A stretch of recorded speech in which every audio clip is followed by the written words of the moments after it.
you for joining us on our special coverage of honoring Black History Month in the Bay Area.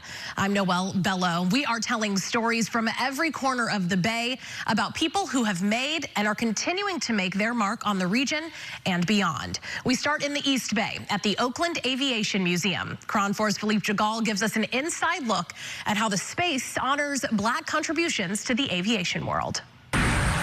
Before you reach Bessie Coleman Drive, a stretch of roadway leading up to Oakland International Airport named after the first African-American woman aviator, you will unassumingly pass the hangars along Earhart Road. Tucked among them, the Oakland Aviation Museum. A historical treasure Conway Jones Jr. makes a point to visit at least once a month, stopping by for a casual stroll down memory lane with the museum's current leadership, and then guiding the occasional tour of the organization he founded some 40 years ago. On this day, we are fortunate to be his guests. Blacks, coloreds in this country have made contributions to America since the blacks had served in the Civil War. The retired U.S. Air Force colonel shares a few stories about the decorated Tuskegee Airmen. This aircraft is fully operational. The first African-American fighter pilots and crew in the U.S. Army Air Corps who helped secure an Allied victory in World War II, known famously for flying red-tail fighter bombers. These are the ones I see in all the pictures. Yes. A replica is featured in the museum. Only 17 bomber crews were lost while the Tuskegee Airmen were flying cover during the entire course of World War II. And that's against a backdrop where over 8,000 bomber crews were lost. Archer fights to stay in trail of his lead. Leading into the Tuskegee Airmen exhibit plays a simulated video of the high-flying aerobatics associated with the heralded group of high flyers.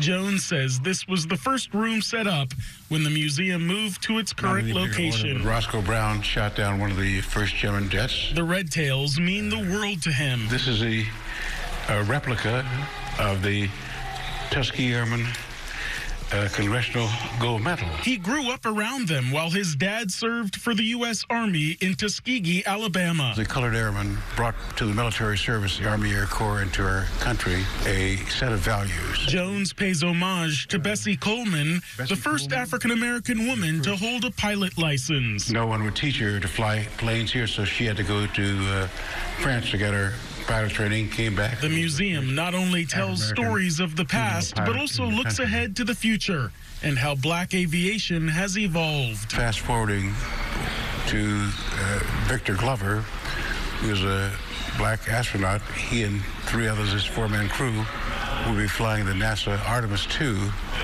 around the moon in November. For Jones, history sets the path forward and provides context in navigation, guidance through breaking barriers and building bridges for those following behind. When I took office, I took an oath of office to protect and serve the Constitution of the United States of America against all enemies, foreign and domestic. I think we still need to be about that as a people, blacks in particular, to serve our country, because our country has served us. This museum is a hidden gem, and it is affordable for families to attend.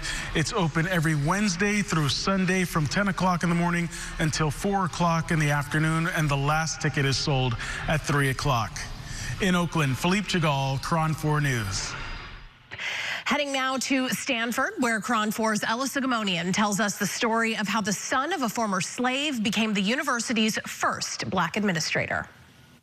Beside an athletic field on the Stanford campus is a street named Sam McDonald Mall. Few who walk by today may know the story behind the sign. Born Emmanuel McDonald in the 1800s and lovingly known as Uncle Man by his family, Sam was a Black man who as a teen fled the segregated South for greener pastures in California. Sam tried his hand at farming, even modeling, before landing a job with Stanford University in 1903. Throughout his career, he grew to be quite popular and was promoted from groundskeeper to athletics superintendent. Sam broke racial barriers and became the first African-American administrator at Stanford.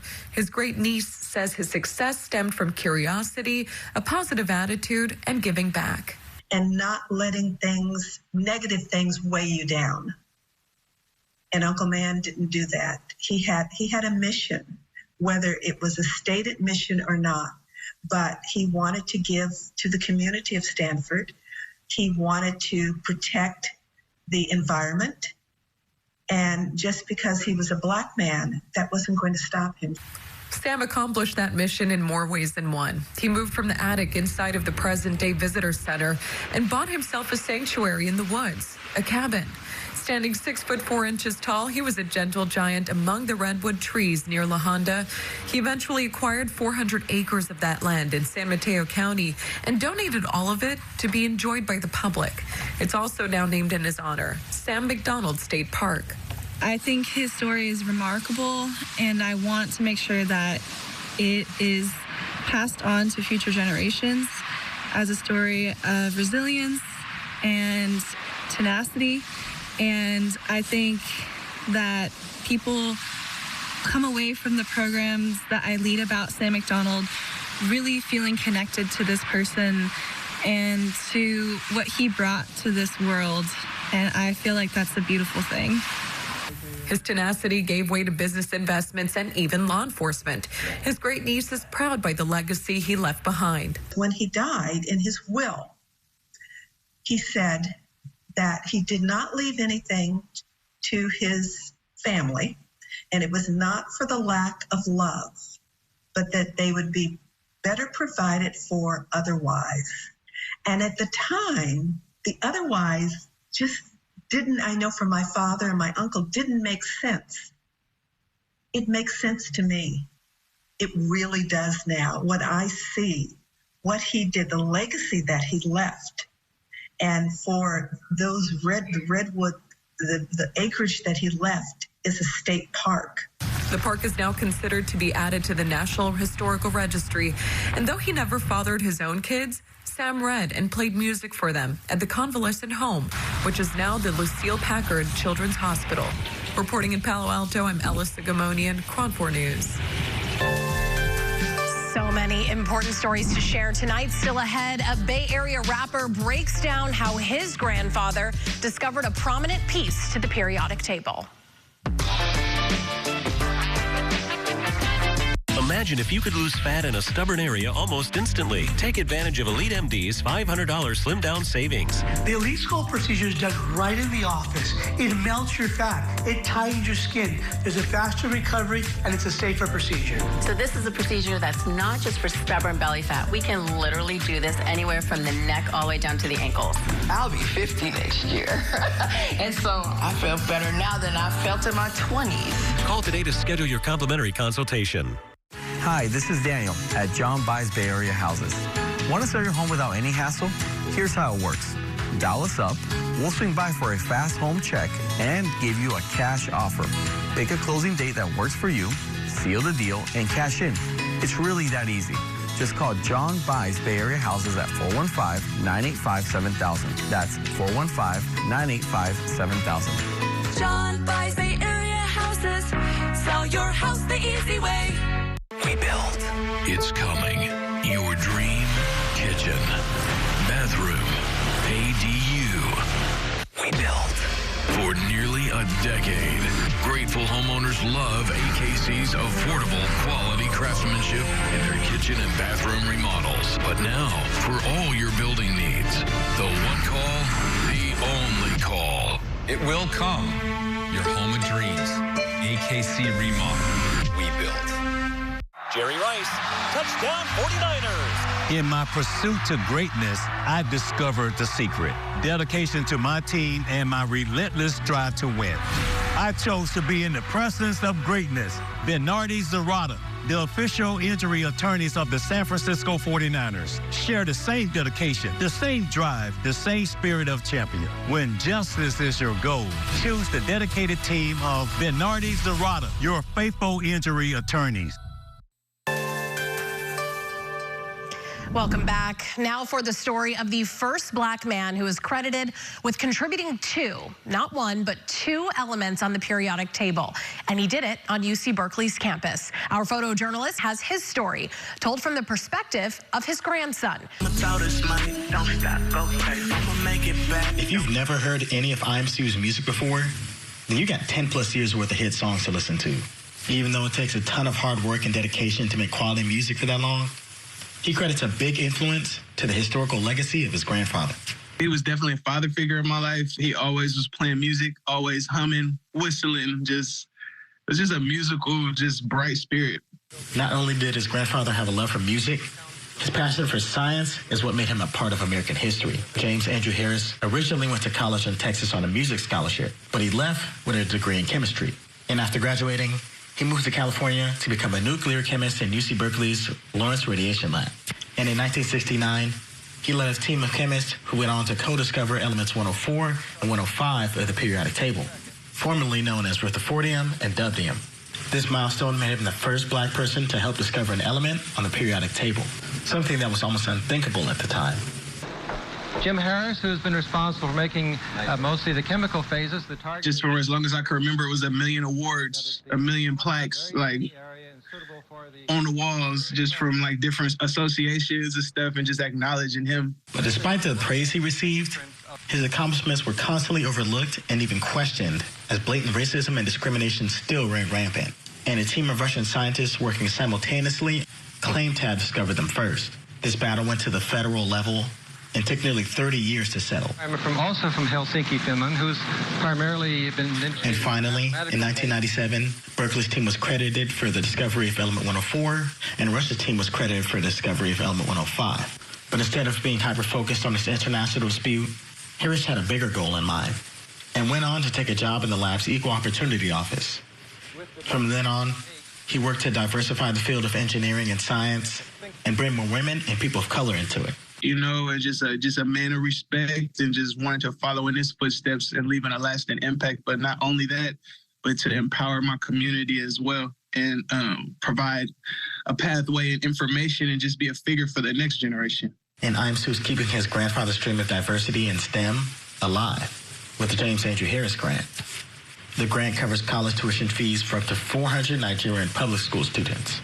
And with the goal being to expand over the years, IMSU hopes that his grandfather's legacy will help motivate others to become trailblazers of their own. I hope that it just gives the opportunity to somebody that's really dedicated and also bring awareness. Like, after the first round, I think it's just going to bring awareness just to what the field even is.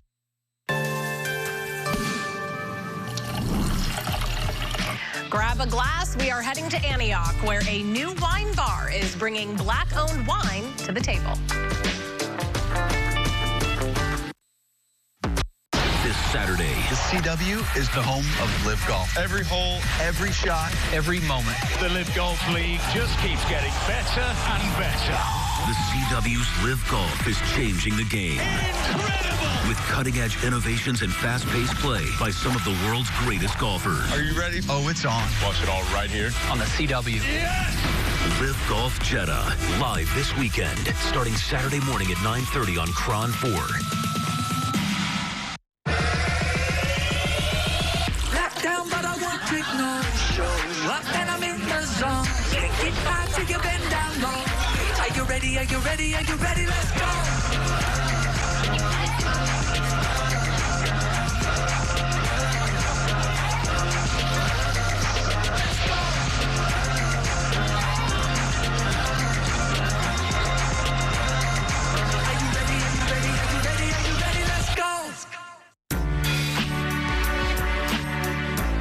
Today, we are talking about skin, and I'm here with Dr. Sethi from The Skin Report. Doctor, what are some of the common skin concerns you're hearing about here in your office in the Bay Area? So in the Bay Area, we have lovely weather, which is why a lot of people who live here are very outdoorsy. So we see patients from all age groups, early in their 20s all the way into their 70s. And some common concerns include acne scar, dark spots from sun damage. We also see a lot of fine lines and skin sagging. And how do you address these concerns? So we really pride our practice in looking at all our skin concerns from a skin tone specific lens. So we treat a variety of skin concerns, but with a skin tone focus. We do all our treatments in the office. They're non-surgical, using lasers, microneedling, and injectables. That's some good information. To learn more, you can visit renewmdwellness.com or check out her podcast, The Skin Report.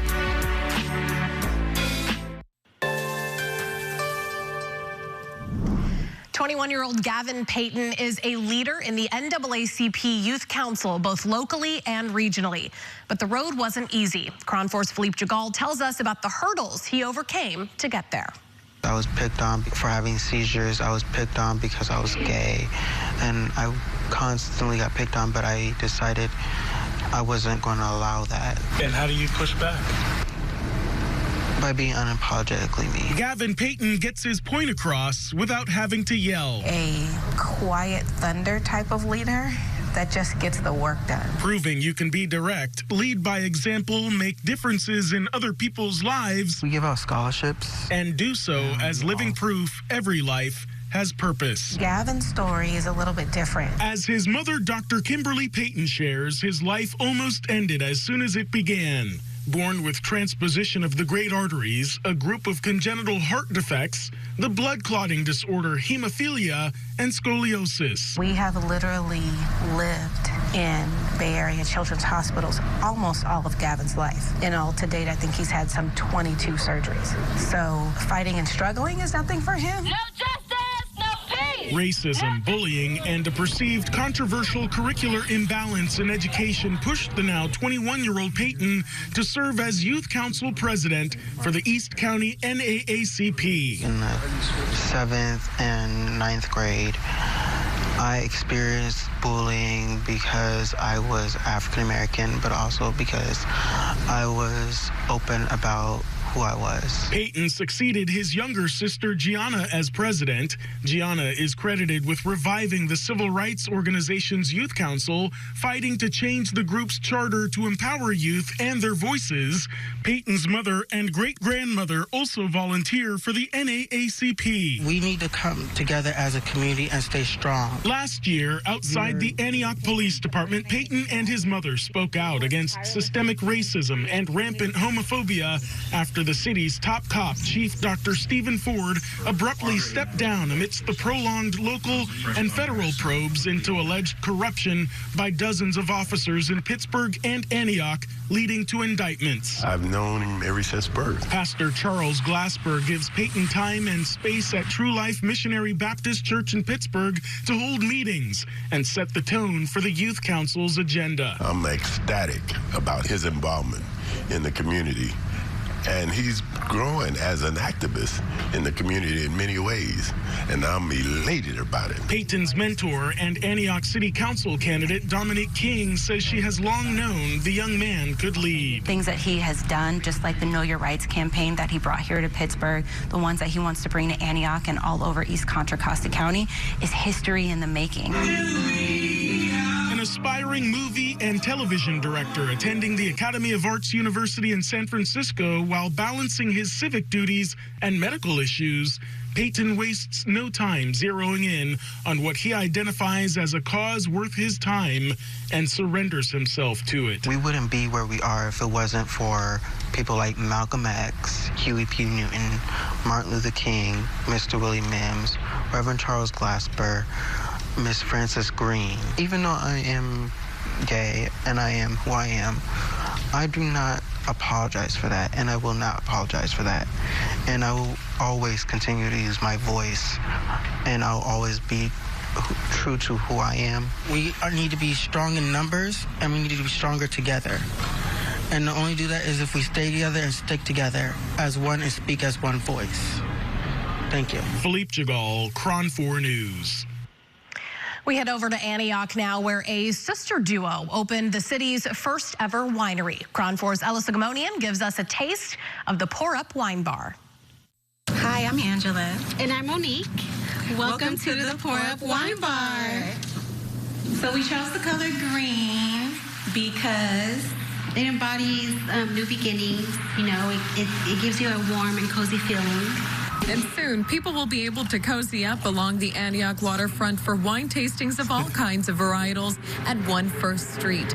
Sisters Angela Edwards and Monique Griffin are the minds behind the Pour Up Wine Bar, the first of its kind in the East Bay City.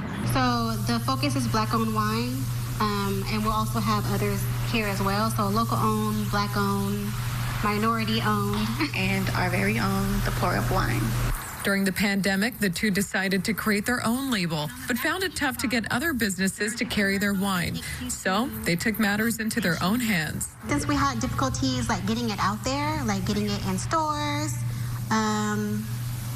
we wanted our own place just to have a showcase for our wine and then other Black-owned wines that we are connected to.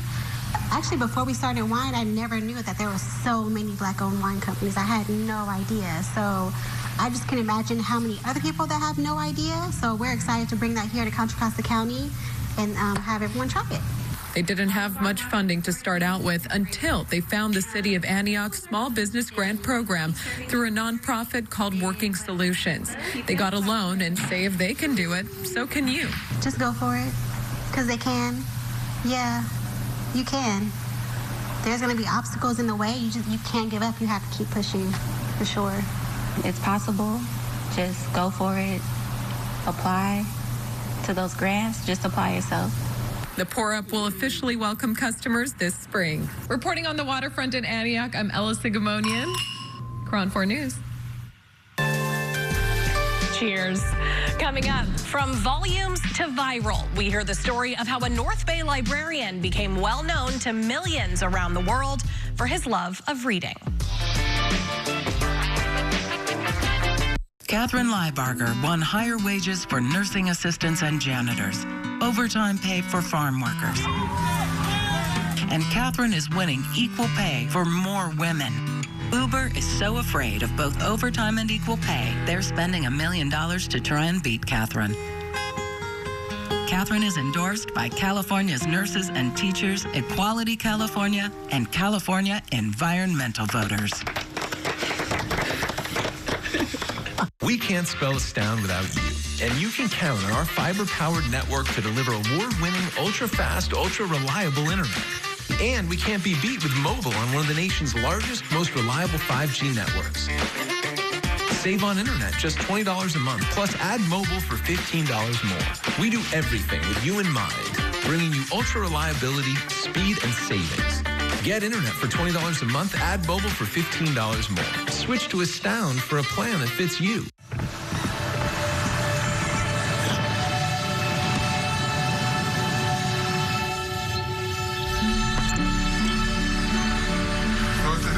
I don't remember how it started.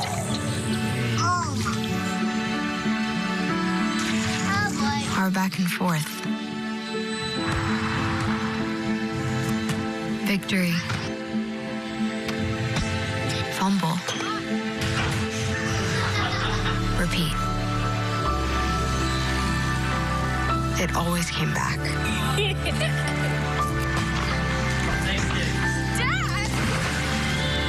Okay, here we go, throw it.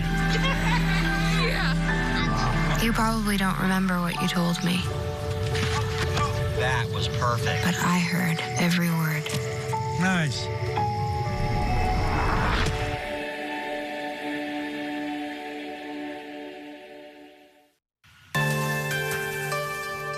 You may not know your local librarian by name, but there's one in Fairfield you might have heard about, or maybe you've seen him on social media. I got a chance to talk to Michael Threatz about how he's spreading a message of inclusion and mental health. Having fun isn't hard when you've got a library card.